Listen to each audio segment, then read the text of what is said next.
Winter pressed its weight against the old door of Yun's cottage as it creaked open.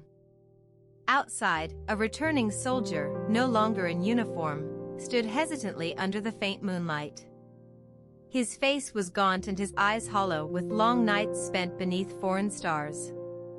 He wore a cloak of threadbare wool over rough trousers and boots, but the wind seemed to cut through him. "Hello," he whispered, more to himself than to Yun.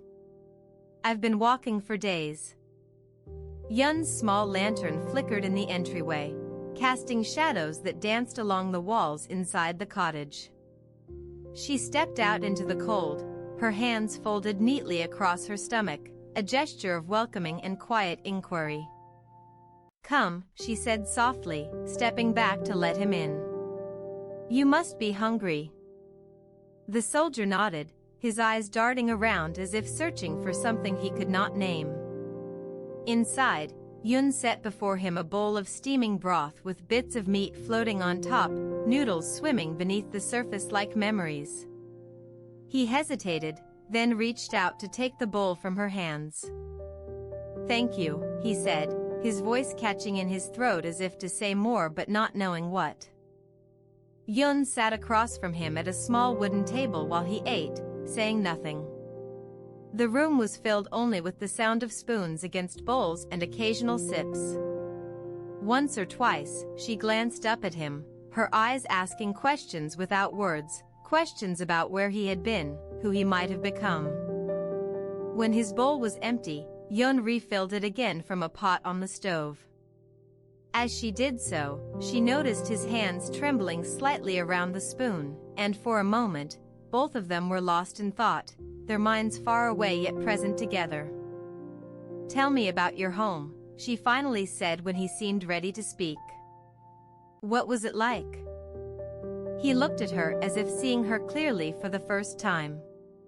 His eyes softened, and there was a small smile that started from deep inside him and spread slowly outward. "It's changed since I left," he began softly. "But it will always be home." Yun nodded understandingly but said nothing more about his journey or battles. Instead, she took a thin wooden board from beneath the table, a collection of letters carved in relief on its surfaces, names and dates etched into memory. "These are my family," she explained quietly, tracing over one name with her finger before placing it back gently into place. "Some who didn't come home." The soldier's hand came to rest lightly over hers where it lay on the board between them, a silent acknowledgement of shared grief and absence. After a while, when it was time for him to leave, Yun handed him an old cloak from a peg by the door, thicker than his own and warm with age. The material rustled slightly as he pulled it around himself, drawing comfort from its weight and warmth. "Thank you," he said again, looking down at her with gratitude in his eyes. Yun's lips curved into a small, knowing smile, understanding without words that sometimes, simply being there was enough. He took one last look at the silent cottage and the woman who'd shown him kindness, then stepped out under the cold stars. The door closed softly behind him, sealing away the warmth of her kitchen like a warm memory. You're listening to the Empty Teahouse. The lantern flame swayed once, then steadied again. A hillside terrace after a storm, the air smells of wet earth and distant pines. A hillside terrace after a storm. The air smells of wet earth and distant pines. Wind whispers through broken branches on the slope below, leaving only silence in its wake. Here, an old man tends his garden patch, bending to weed between rows of greens. Beside him stands a young woman who has come from the town. She's barefoot, her dress browned at the hem by mud and rain. Her hair is damp and windswept, eyes wide as she looks around, trying to find something meaningful in this place that feels so far away from home. "Thank you for having me," she says quietly, lifting a basket of vegetables from her shoulder. "I didn't expect anyone would be here." The old man straightens up, wiping his hands on the leg of his trousers. "You always learn more when you find yourself in unexpected places." He gestures towards the garden patch where rows and rows of leafy greens reach out to catch what little sunlight breaks through the clouds. "Would you like to try?" he asks, offering her a small trowel. The woman hesitates but then nods. Kneeling beside him, she begins to dig carefully around a tender sprout. "I didn't know much about growing food," she admits as dirt clings to her nails and hands. "You learn from every mistake," the old man says without looking up, his fingers moving deftly through soil and weeds. "You notice what you don't understand." She nods again, working beside him in silence for a while. Gradually, her movements become more confident as she learns where to pull back instead of yanking out the entire plant with its roots. When the sun peeks out briefly, catching on the wet leaves, they both pause to appreciate the moment. "Doesn't it look better now?" he asks, pointing at a particularly green patch of his garden. "Before and after. It's about understanding what you didn't see before." She smiles softly, nodding once more. There is no urgency here, there is only quiet work being done. As the day begins to cool, they walk slowly back down to her borrowed wagon. "I have something for you," he says suddenly, his voice low but certain as they near her waiting horse and cart. From a pocket in his trousers, he pulls out a small packet wrapped in oilcloth, handing it over with a gentle smile. It's a way of saying thank you.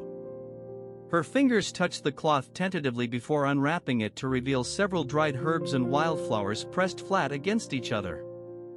Their colors are vibrant despite their desiccated state.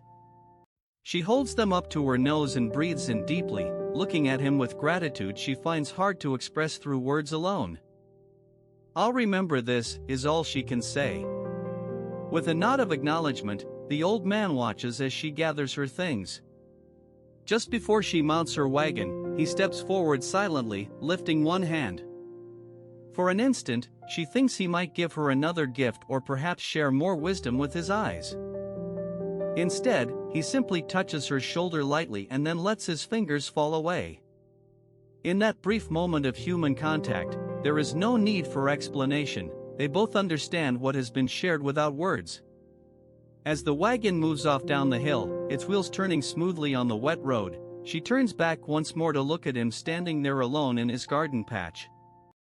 The sound of hooves and creaking wood fades into the distance until only the wind remains, stirring dried leaves along with a few stray wisps of hair escaping from under her scarf. Somewhere down the slope, a single leaf turned over in the breeze. Lantern light flickered softly on rain-tapped roofs, casting long shadows across worn wooden counters. A gentle rain tapped against the roof as Liang and Mei sat in silence at their small noodle stall. The lanterns flickered softly, casting long shadows that danced across the worn wooden counter.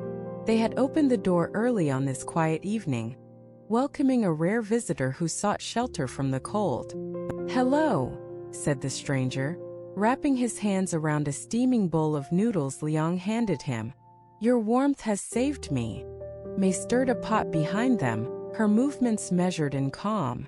She added spices, watching as they melded with the broth, infusing it with flavor. Liang nodded at the man and took a seat beside him, pulling out a small wooden stool from under the counter.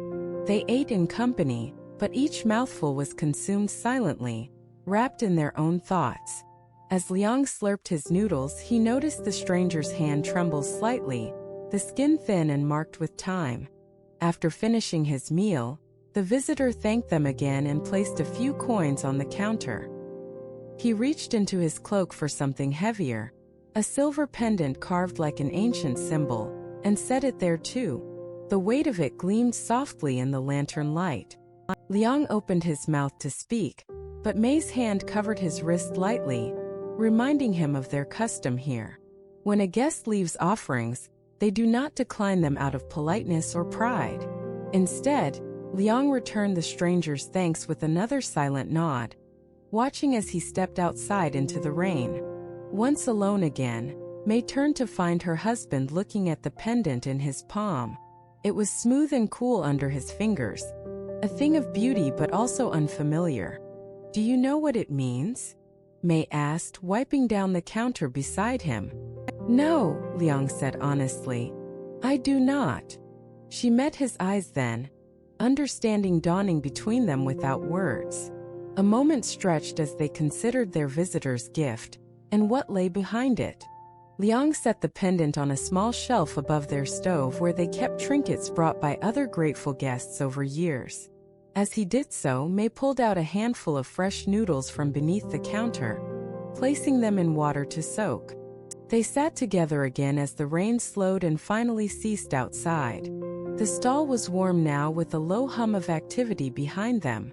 Liang's hand found May's across the counter where they worked side by side, stirring pots and wiping bowls until everything felt just right for closing up shop.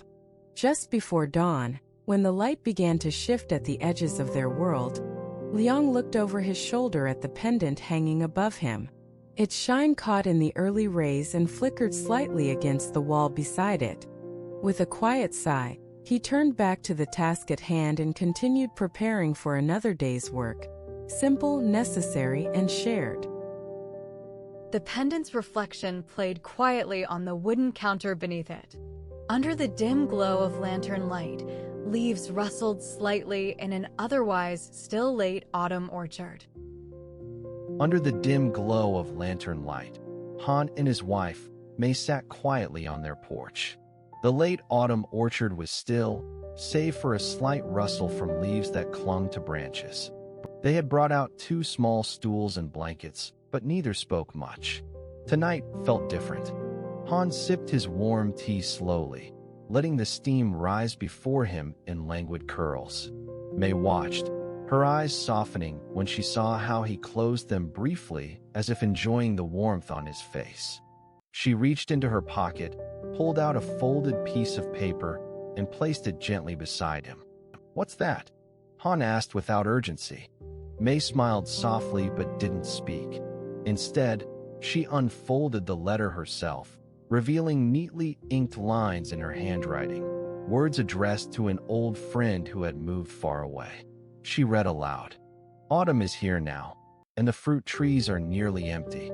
Yet the orchard remains a place of quiet beauty. It holds stories from days long past." Han's eyes fluttered open when May paused.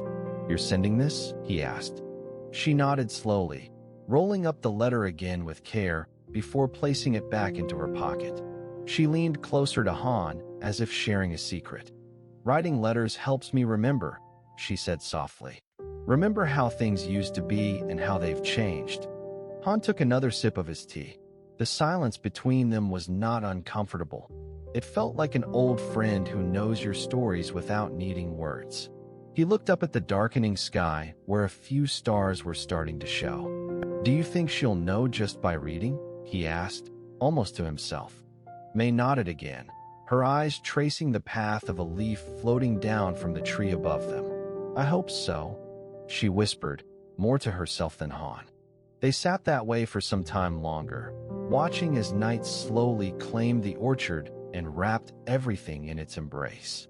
Then May stood up, straightened out her skirts, and picked up their small lantern. She held it close to Han's face to see if he was ready to go inside. He smiled, a subtle curve that spoke of acceptance. He took his tea with him into the house, where they would tuck themselves in for the night. The final touch of light from their lantern dimmed as Han closed the door behind them, leaving only the faint sound of leaves whispering against each other in the breeze that had risen after dark. The lantern flame swayed once, then steadied again. Under a pale winter moon, the noodle stall near the old bridge hummed with soft night sounds. Under a pale winter moon, the noodle stall near the old bridge hummed with the soft sounds of night. A young woman, her face marked by lines that spoke of recent struggles, sat at one corner of the counter, stirring her soup slowly, thoughtfully. Outside the stall's small windowpane, an older man approached. He held a simple cloth sack and his steps were measured, almost hesitant. The woman inside noticed him watching the steam rise from her boiling pot, his gaze lingering on the condensation that formed droplets on the glass like tears. "Is something wrong?" she asked, setting down her spoon beside the bowl of broth. The man stepped closer to the window. "I'm sorry," he said softly, his voice a whisper in the night air. "This is my last chance before dawn." She tilted her head slightly, curious but not pressing further. He set his sack on a nearby bench and opened it carefully. A single wooden flute emerged from inside. Holding it like an old friend, he looked back at her. "Will you listen?" he asked, almost shyly. Her eyes softened, and she nodded. She gestured for him to come in, but he remained outside the glass partition, still holding the flute close. The man took a deep breath and began to play. His fingers moved gracefully over the instrument's holes, sending out notes that drifted like smoke into the cold night. The music was melancholic, yet there was a subtle strength in its melody, a resilience amidst sorrow. For some time, they sat in silence, her within the warmth of the stall, him outside under the chill moonlight. Her eyes remained fixed on his figure, and she could see the slight tremor that passed through him with each breath as he played. As dawn began to touch the sky's edge, turning it a soft, pinkish hue, the man finished playing. His fingers still lingered over the flute, but he looked at her again, then closed the sack gently around his instrument. "Thank you," she said quietly, reaching for another bowl from behind the counter and filling it with noodles steaming in broth before setting it out through a window slot on the bench beside him. He hesitated, looking down at the food as if surprised by its presence. When he looked back up at her face, there was gratitude but also something else, perhaps a moment of clarity or peace. "Goodbye," she said simply, though neither moved towards an end to their interaction just yet. The man nodded once more, taking his bowl and stepping back from the stall, turning slightly to gaze back before continuing on into the growing light. She watched until he was out of sight, then closed the window slot with a soft click. A spoon fell quietly onto her countertop, catching her attention for a moment as it spun gently among other utensils in the faint morning light. The sound seemed to hold an echo of the night that had passed. The morning mist curled around the empty bench like a whisper. Shadows lengthen as quiet streets turn to dawn, each moment marking passing time. The kettle cools at the empty tea house. Until tomorrow.